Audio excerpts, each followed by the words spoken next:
Influence of global mass culture on the development of young people's values.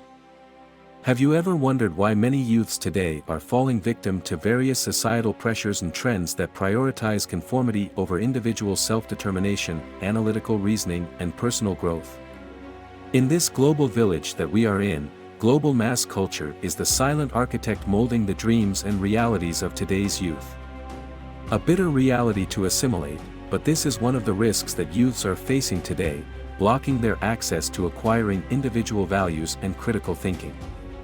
Moreover, this reality is less addressed by the masses themselves. Firstly, it is important to define what globalization, global culture, and mass culture connotes.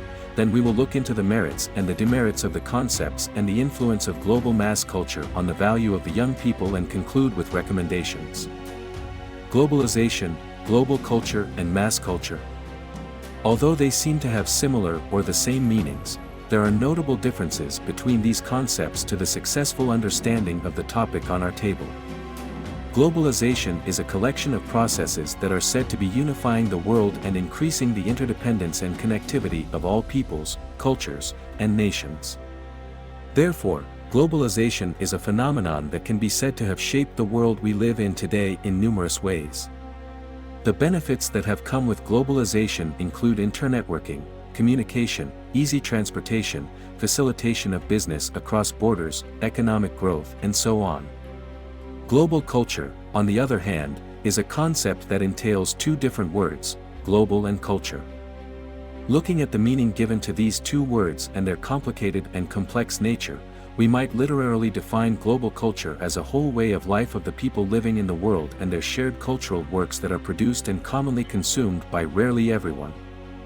Theoretically, global culture is a concept that implies the culture shared globally and commonly by many nations and is based on Western ideals on consumption and attitudes towards the physical environment.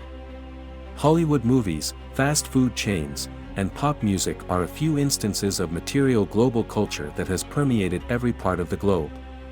Global culture has some advantages in the sense that it gives the opportunity to exposure to many languages, beliefs, and relationships, and it promotes connections and varieties.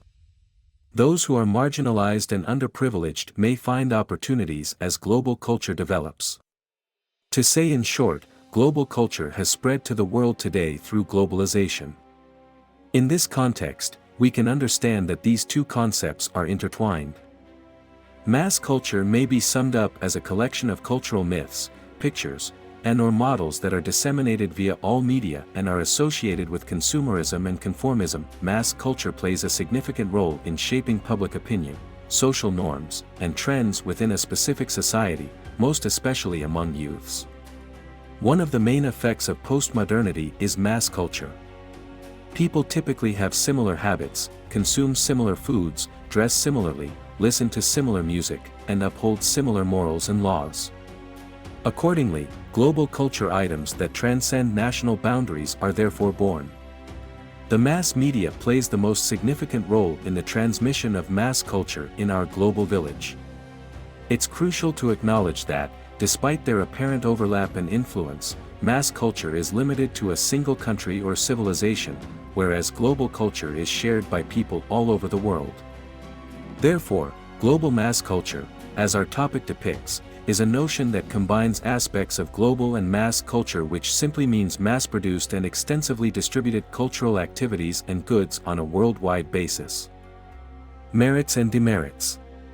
Despite the fact that global mass culture has produced many positive effects like economic growth, global connectedness, and intercultural interactions, it has also led to the erosion of cultural identity, cultural diffusion, and cultural homogenization.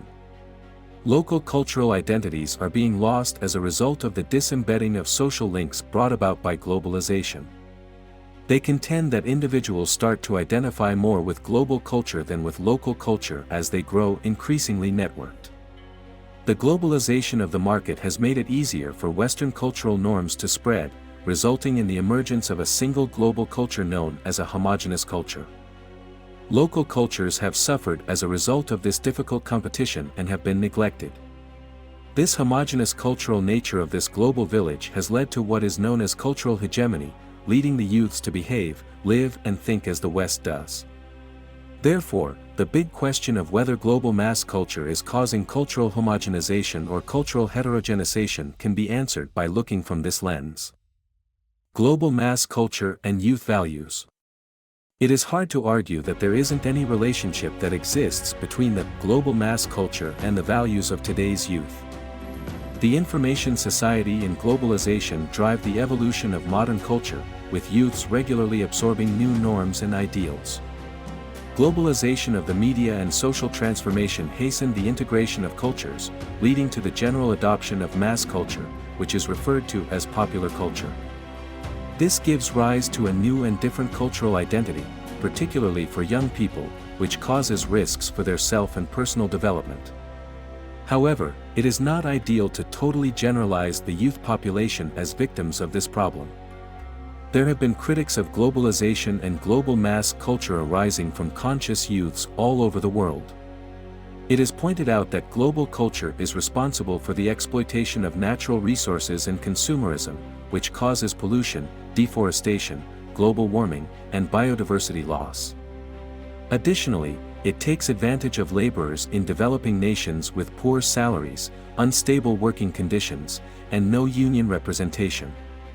The disparity of riches has increased, with a few wealthy and powerful individuals creating riches at the expense of others in what we know as capitalism. Conclusion.